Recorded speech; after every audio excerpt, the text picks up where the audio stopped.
నమస్తే మిత్రులారా, నేను జర్నలిస్ట్ రమేష్ని. మన ముఖ్యమంత్రి గారు నన్ను ఎవరు పట్టించుకోవడం లేదు, అధికారులను లెక్కనే చేయడం లేదు, మంత్రివర్గం మనిషి లెక్క చూస్తలేరు, ఎమ్మెల్యేలు నన్ను దగ్గర కూడా రానియడం లేదు అని చెప్పేసి ముఖ్యమంత్రి రేవంత్ రెడ్డి నిన్న మీడియాతోటి చిట్ చాట్ చేయడం జరిగింది. మరి ఎంత బాధ ఎందుకు?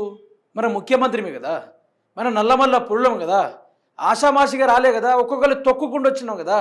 అట్లాంటప్పుడు అధికారులు ఎందుకు మాటినారు అంటే రేవంత్ రెడ్డి ఏమంటాడంటే, ఇప్పుడు మీరు పథకాల గురించి అడగండి. మా ఆరోగ్యానికి రెడీ అయిపోయింది, 3 సంవత్సరాలు అయింది కదా రేవంత్ రెడ్డి అంటే, ఎక్కడైనా అప్పు తెద్దామంటే అప్పు పుట్టట్లే. నన్ను కోసినా కూడా 18,000 కోట్ల రూపాయలు మాత్రమే ఉన్నాయి, దాని మించి ఒక్క రూపాయి కూడా నా దగ్గర లేదు.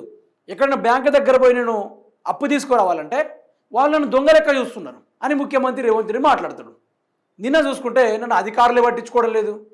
మరి నీకు నువ్వు ముఖ్యమంత్రి అనుకుంటున్నావా లేకుంటే వాచ్మెన్ అనుకుంటున్నావా? ముఖ్యమంత్రి అయితే ఇట్లా చేయడు కదా, ఆదేశాలు ఇస్తాడు, మాట వినకుంటే బదిలీలు చేపిస్తాడు, తనకు అనుకూలంగా ఉండేటోళ్ళను తీసుకొచ్చి అధికారులను నియమించుకుంటారు.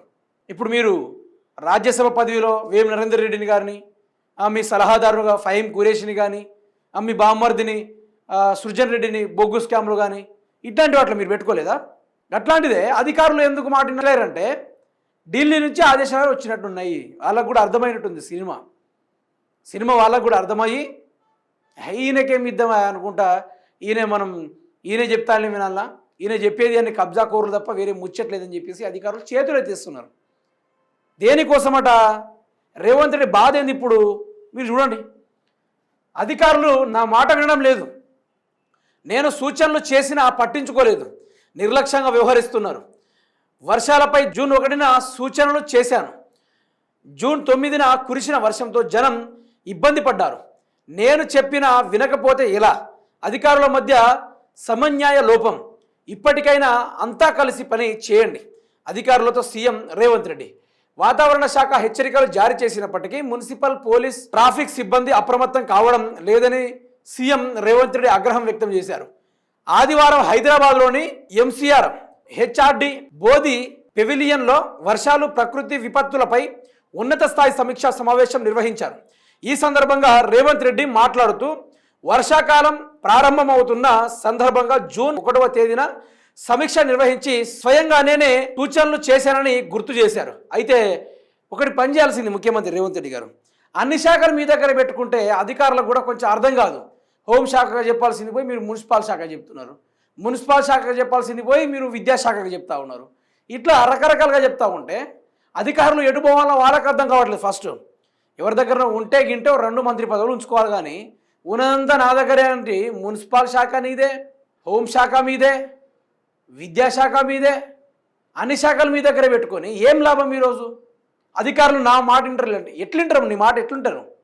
నువ్వు ముఖ్యమంత్రిలా మాట్లాడితే నీ మాట వింటారు, అధికారులను మనిషి లెక్క మీ మంత్రులు చూస్తే మాట వింటారు.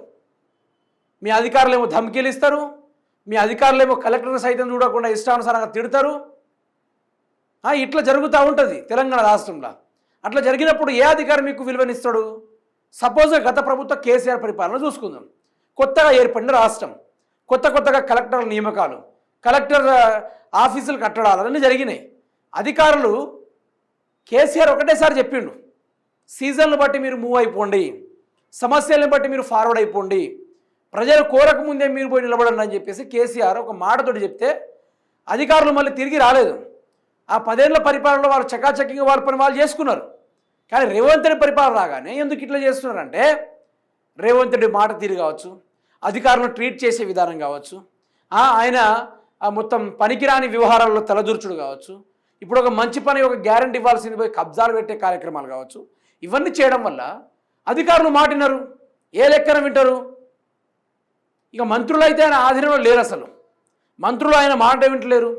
మీరు ఒకటి రాష్ట్రంలో గమనిస్తున్నారో లేదో, రేవంత్ రెడ్డి సభ పెట్టిన ప్రతి చోట ఎమ్మెల్యేలు రావడం లేదు. First of all, second of all, దగ్గరున్న మంత్రివర్గం కూడా అందుబాటులోకి రావడం లేదు. ఒక ముఖ్యమంత్రి హోదాలో ఉన్న మనిషి ఒక సభ పెడుతున్నాడంటే రాష్ట్రంలో ఆ పార్టీలో గెలిచిన ప్రతి ఒక్క ఎమ్మెల్యేలు, ప్రతి ఒక్క మంత్రులు అందరూ అక్కడ అటెండ్ కాదు తీరాల్సిందే. కానీ రేవంత్ రెడ్డి కోసం వెంకటరెడ్డి కోమటిరెడ్డి రాడు, ఉత్తమ్ కుమార్ రెడ్డి రాడు, భట్టి విక్రమార్క గారు రారు, మా మంత్రి శ్రీధర్ బాబు గారు రారు, ఎవ్వరు కూడా రారు. ఇక మనం ఎమ్మెల్యేలు ముచ్చట్లు లెక్క పెట్టుకుంటే సీఎంని సీఎం లెక్కనే చూస్తలేరు ఆ ఎమ్మెల్యేలు. ఇంత దేనికోసం అంటే ఒకటి కాంగ్రెస్ కార్యకర్తల్ని గ్రౌండ్ లెవెల్లో మోసం చేసిండు. పార్టీ కోసం జెండా మోసిన కాంగ్రెస్ కార్యకర్తల్ని గ్రౌండ్లో మోసం చేసిండు. మెల్లగా పై స్థాయి పోయేసరికి కాంగ్రెస్ పార్టీ కోసం పనిచేసిన అధికారులను సైతం మోసం చేసిండు. కాంగ్రెస్ పార్టీ వస్తే మాకు భవిష్యత్తు ఉంటుందని చెప్పేసి కాంగ్రెస్ సీనియర్ నాయకులు వాళ్ళు కూడా ఆశపడ్డారు. కానీ ఏం లాభం? ఈరోజు అందరి మీద శటకోపం పెట్టి ఈరోజు డబ్బున్నుండే రాజ్యం, డబ్బున్నోనికే పద అన్నట్టుగా రేవంత్ రెడ్డి వ్యవహరిస్తే ఏ లెక్కన మీకు మర్యాద ఇస్తారు, మిమ్మల్ని గుర్తిస్తారు? మీరే చెప్పండి మిత్రులారా. రేవంత్ రెడ్డి తీరుగా గిట్లుంది, నా మాట ఇంట్లేడంటే ఏమో రాహుల్ గాంధీ నుంచి ఆదేశాలు వచ్చినాయి కావచ్చు, తెలంగాణ రాష్ట్రంలో సీఎం మార్పు జరగబోతుంది, మీరు ఉన్న ముఖ్యమంత్రికి మీరు విలువ ఇవ్వకుండా పర్లేదని చెప్పేసి ఆ అధికారులకు ఆదేశం రావచ్చు. ఎవరికి తెలుసు? లేకుంటే నీ వెనకాల ఉన్న మంత్రులే నీ గోతు తెవ్వచ్చు, ముందున్న వెనక పోయి అన్నట్టుగా నీ గోతులు తవ్వచ్చు. రేవంత్ రెడ్డి చెప్పే మాటలు వినకండి, రాబోయే రోజుల్లో ప్రభుత్వం మారుతుందని చెప్పేసి ఈ విధమైన మోటివేషన్ చేయొచ్చు, ఎట్లాగైనా చేయొచ్చు. దాంట్లో డౌట్ పడాల్సిన అవసరమే లేదు నాకు తెలిసి.